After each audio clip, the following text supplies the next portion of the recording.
सर्दियों का मौसम हम उत्तर भारतीय लोगों के लिए बहुत ही पसंदीदा समय होता है, बहुत ही सुहाना समय होता है, क्योंकि यहाँ पे इतनी गर्मी रहती है। बारिश का मौसम से परेशान लोग और सर्दियों के लिए हमेशा वेट करते रहते हैं कि कब सर्दी आए। लेकिन हमारे जो बच्चे हैं और हमारे जो बुज़ुर्ग हैं उनके लिए सर्दी बहुत ही दिक्कत का समय होता है, क्योंकि वो ज़्यादा बीमार पड़ते हैं। उनकी हमें सावधानी रखनी पड़ती है, उनको ख़ास तौर पे उनको ख्याल रखना पड़ता है।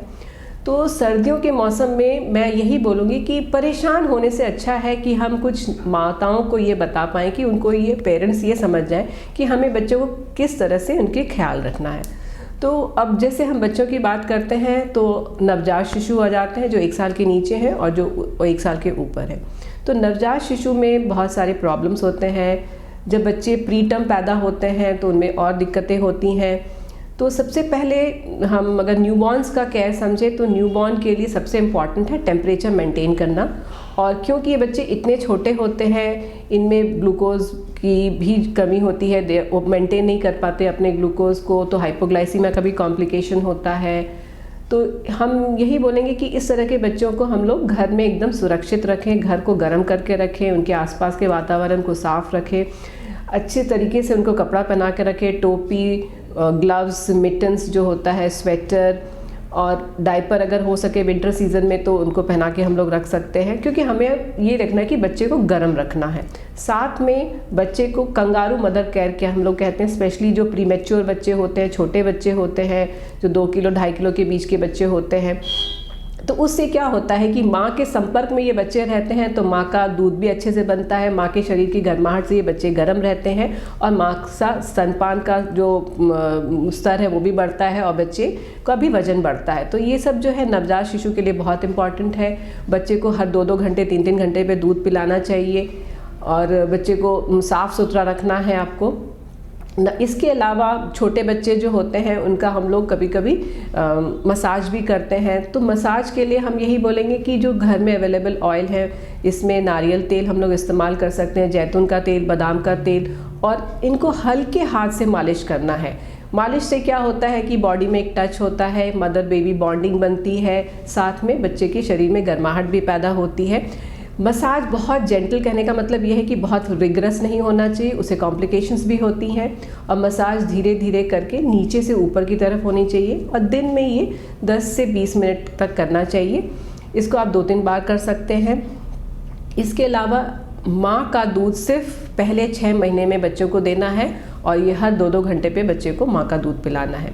इसके अलावा आप छोटे बच्चों को धूप में रख सकते हैं। तो जो धूप का समय है वो 11 बजे से लेकर 4 बजे के बीच में, क्योंकि उस समय मैक्सिमम पीक रहता है और ना अर्ली मॉर्निंग या लेट इवनिंग नहीं रखना है।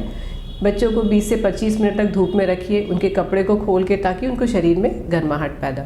तो ये हम नवजात शिशु के लिए कर सकते हैं। थोड़े बड़े बच्चे होते हैं उनका भी रख रखाव हमें वैसे ही करना है, सही तरीके से कपड़े पहनाने हैं, उनकी शरीर को गर्माहट रखना है, उनके खान पान पे विशेष ध्यान देना है, उनको स्वस्थ खाना खिलाना है, न्यूट्रिशियस डाइट देना है।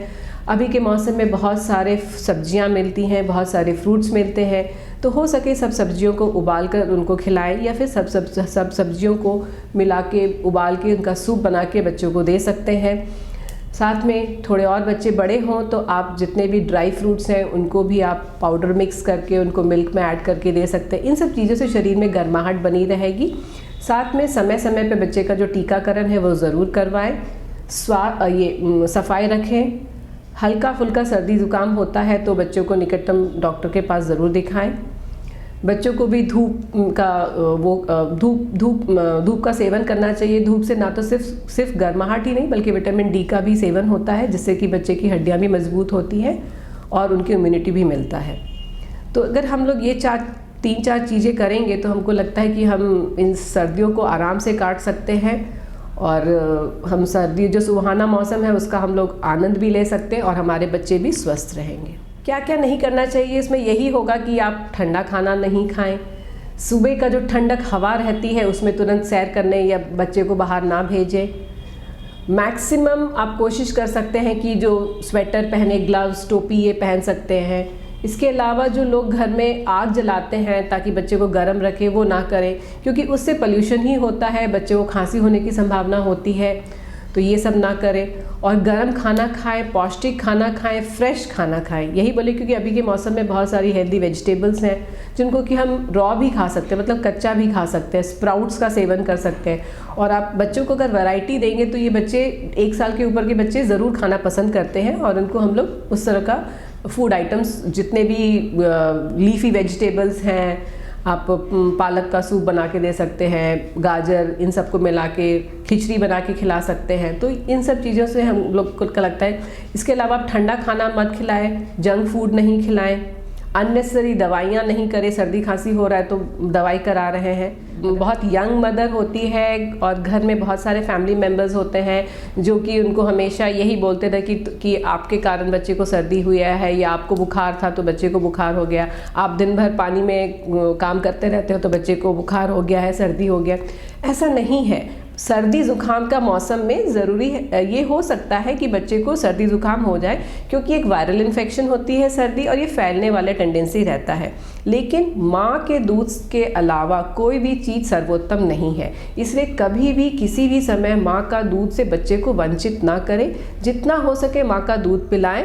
हाँ, साथ में आपको प्रोटेक्शन रखना है, जैसे कि आप मास्क पहन के रखिए, टिश्यू का इस्तेमाल कीजिए, हाथ की सफाई रखिए, अपने वातावरण को स्वस्थ रखिए, आप खुद भी अच्छा डाइट लीजिए, पानी खूब पीजिए। इससे क्या होगा कि बच्चे की सेहत पे भी, आपके दूध से बच्चे की सेहत में भी विकास होगा, और बच्चे को भी उसी बीमारी से लड़ने की क्षमता मिलेगी। इसलिए कभी भी किसी भी समय माँ का दूध नहीं रोकना चाहिए। और according to WHO also, breast milk is very important, and breast milk हमेशा कंटिन्यू करना चाहिए till 6 months. Exclusive breast feeding मैं बस इसी चीज़ पे आपको बताऊंगी कि सर्वोत्तम माँ का दूध ही सबसे अच्छा और सर्वोत्तम होता है।